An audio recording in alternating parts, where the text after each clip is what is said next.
All right. We are now joined by the head coach and student athletes from Florida Gulf Coast. From left to right, head coach Chelsea Lyles, Dolly Cairns, and Skylar Gill. Coach, please begin with an opening statement. I'd like to start by giving credit to Oklahoma for the job they did and how well they played. So all credit to them and their coaching staff. And then I'd like to give credit to our players for how hard they played, how hard they worked all year, and for the job they've done. All right. We'll now take questions for student athletes only.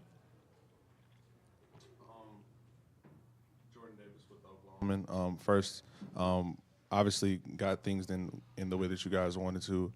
When you look back and reassess this season, just for starters, how would you guys say from top to bottom you guys assessed it? I'm just really proud of this team. We've faced some adversity this whole year, and we've responded really well. I'm proud of the way we fought today. I wouldn't have wanted it any other way, so I'm just overall just super proud of everybody.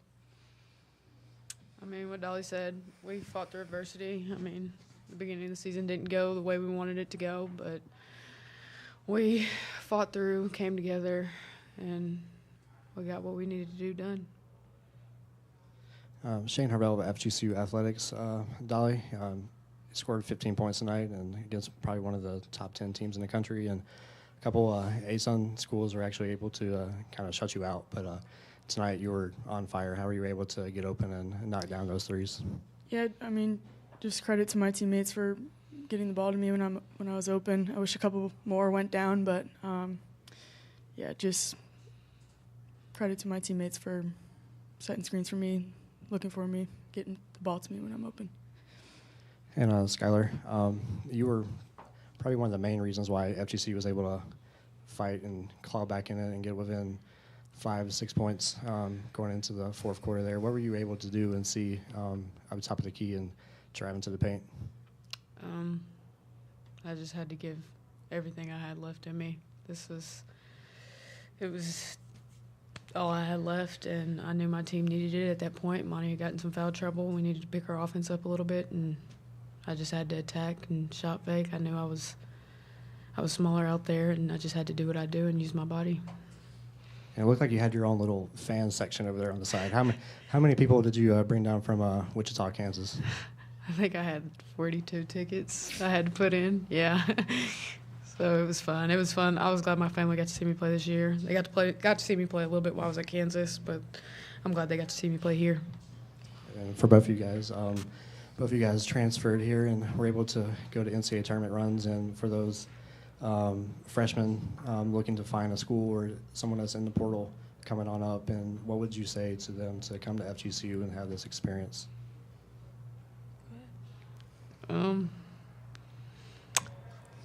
Just putting your trust in Coach Lyles. I think she's done an amazing job this year taking over, and we couldn't be more grateful that she was the one that got to take over and lead us and support us through the very hard time we had when Coach Mesco left. And I think it's a winning environment. It's a good environment that, I mean, I wish I could have spent all 4 years here. I'm upset I didn't, but I can't change it now, and I just had to give it all I had with my 1 year. I can say the exact same thing. I wouldn't have wanted it any other way. Love playing for Coach Mesco, Coach Lyles. Just really proud of our whole team this whole year. All right. I know we have a couple Zoom questions. Let's go to Jaron on Zoom. Hey guys, Jaron May with Gulf Coast News. Obviously a big factor in this game was their size. How much did that play into how you guys approach this game? That was probably the number one focus. It's hard to win when you give up 23 offensive rebounds. They just kind of beat us down the stretch with that. So that was tough, but I'm proud of the way we fought. We tried our best to stop them in the paint, but they just went on a couple more runs and we could stop them. With Oklahoma. You talk about obviously coming in the game and being a big physical presence for you guys towards the end of that third quarter. What was it in that fourth quarter where obviously Beers and Van started really getting attacking? And what would you say, what was it about just their paint presence again that was so tough to stop them, I guess you could say, in the final frame? I'd say towards a little bit towards the end, they just started burying me, and it was hard. I tried to work around all game, and I did the best I could, but there after a while, they just started burying us. And I mean, there's some things we can fight through, but there's a lot of things with size we can't fight through all the time. But I'm still proud of everybody and how they fought, and we did our best. I mean, they're obviously a lot bigger than us. There was no secret to that, and we knew that coming into this game, so I'm proud of what we did. I think we'll go one more question on Zoom and then dismiss the student athletes to Zach. Zach Oliveri, Wink News, CBS Fort Myers. For the two of you, just how would you want this team to be remembered? And kind of the legacy that this team had. And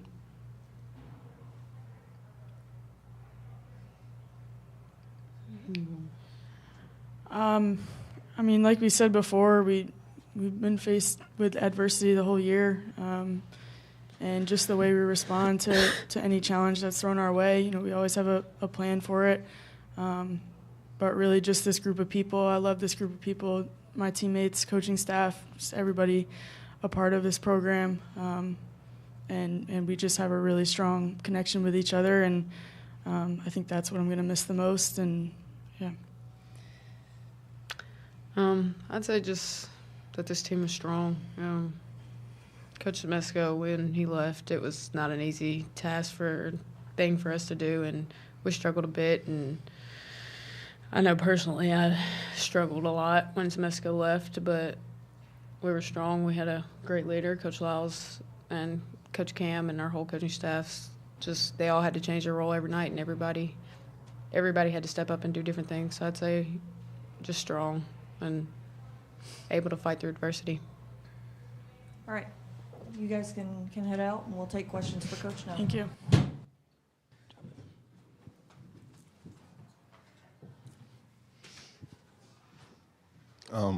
Coach Lyles, Jordan with Oklahoma. What can you just say about, obviously, you guys have fought all year, obviously, but especially, again, in that third quarter, the fight that you guys showed to bring the game within, I believe it was 5 or 7 points there before that final frame. What can you just say that you saw in your team today? Like they said, they're just a resilient bunch. They've been resilient all year. They don't back down from a challenge, and they don't play to the scoreboard. So they continued to play hard. They continued to attack. We just had a few lapses going into the fourth, and then we couldn't come back from that. But there was never a doubt in my mind that we would come out and compete and play well. How do you balance obviously, again, we knew coming in the game their size advantage that they had, and you guys put up, as you guys all year, a barrage of threes with that. Obviously, a lot of them didn't go down today, but how did you just feel about the looks that you guys got in comparison to trying to combat that with their paint presence with Van and Beers? Yeah, I mean, we knew going into the game we were going to be undersized pretty much 1 through 5. And so defensively, we just tried to take some things away. We gave up few quick shots that we didn't want to give up, but and then just our shots weren't falling. I think we had to shoot it a little bit quicker than we're used to, and then CC hit a few shots early, kind of got us going, but for the most part, we did a pretty good job with our turnovers and turning them over. But if you give up 23 offensive rebounds, it's kind of hard to come back from. Hi, Coach. Shane with FGCU. What were you saying in the huddle there going into the fourth quarter? Because you had pulled them back and you had them kind of right where you want them. What was the message there? Just stick to our defense, dig deep. Everybody in that huddle believed. And so, they just had to stick, with the game plan, making sure that we were hitting the main points again and doing those things. But at the end of the day, I'm just very proud of them. They did an amazing job. They worked really hard this year. They had quite a bit of adversity they had to fight through as a group and individually. And, they're just resilient, and I just told them to keep fighting. Did you ever once maybe even consider double teaming Beers down there at all? Because sometimes it looked like AP got mismatched a little bit, and she got kind of stuck down there and was kind of helpless and couldn't really stop much. But any game plan on that to try to slow her down just any bit more towards the end there? Yeah, we were trying to send more bodies to her. We just were a little bit slower.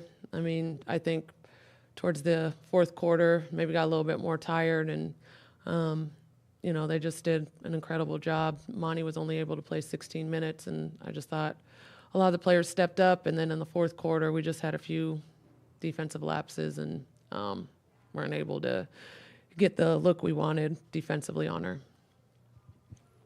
Coach, what can you just say? Obviously, your first year with the program, you guys come in 30-4, go on a 23-game win streak. What can you just say, obviously, about the direction the program is headed in now, and just about your experience in this first year under the helm as a head coach now? Yeah, I mean, I told them this experience has been the best experience of my life, and it's not because I'm sitting up here right now, and it's not because of the wins. It's because I got to see a group of girls come together, grow, and accomplish something that a lot of people doubted. So I think a lot of people saw that Coach left, and they didn't think that they were going to be able to accomplish the things they accomplished. So they came together. I got to see them grow, got to see them work towards their goals, and I love every single one of them. So this experience has been the best experience of my life, and I'm just really proud of them. Just a couple more questions from Zoom. We'll take the question from Alex Martin. Hey, Coach. Obviously, last year, you guys had a lot of success from behind the three-point line. Today, not so much. Just what were your thoughts on the defense that Oklahoma was throwing at you, and what did they change relative to last season? Well, obviously they have Beers, and she was protecting the paint a little bit more. We rely a lot on getting paint touches and then cutting, but when you just have somebody who can sit in the paint and then they can take away your shooters, it makes it a little bit more difficult. So I think in the third quarter, one thing we were successful with was still attacking, and then we kind of went away from that. And then we got open looks a little bit down the stretch. We just didn't fall, but probably one of the lowest percentages we've shot this year. But, I mean, they did a great job defensively, and, again, just very proud of them. Coach, what can you just say? Obviously, again, moving forward, and, again, just after this year, what can you just say about the future of the program, again, just with the way that, obviously, your first year with the program, you guys have planted those seeds. What would you just say about what the future looks like to you right now, if you can't even look that far right now? Yeah, I mean, I've been at FGCU a long time, and we've always been able to recruit good players. Now, obviously, college basketball is changing a lot, so you just have to make sure that you're continuing to bring in the right players, the right character kids, and then, Cece, Serena Roll, Kay Flowers, freshman who came in, did not have an ounce of fear in her in this moment. We got Anna coming back. We got quite a few pieces coming back. And so if you can get a few kids, bring in some pieces, then, I have full confidence in the future of the program. And then our assistant coaches, Cameron Brown, Sheehan, Lisa, Kiri, they're great people. They recruit really well. And so we're going to hit the recruiting trail. We're going to try and bring in the same type of players, and then we're going to get to work. Like they said, my voice doesn't change. Semesco's gone, but we're going to still continue to stick to our standard, bring in some transfers, try and get the right kids in this program, and continue with our success. We'll do one last question on Zoom from Jaron. Hey, Coach, you've obviously talked a good amount about what this team means to you and to the entire program. So what was the message to the girls in the locker room? Pretty much that I'm proud of them and that they worked really hard. They're going to all be successful in the future. All of our seniors, we had 9 people that are going to graduate, and all of them are going to be successful. We're always going to be here for them, but just told them how proud I was of them and for the work they put in this year, and that if there's anything I can do to help them along the way, I would be more than willing to do that. But the message was just my gratitude to them for stepping up, leading this team, and for the job they did this year. All right. Thank you, Coach. Thank you. Reminder, Hammond Communications will post a recording of this press conference in the NCAA Digital Media Hub at ncaa.veritone.com.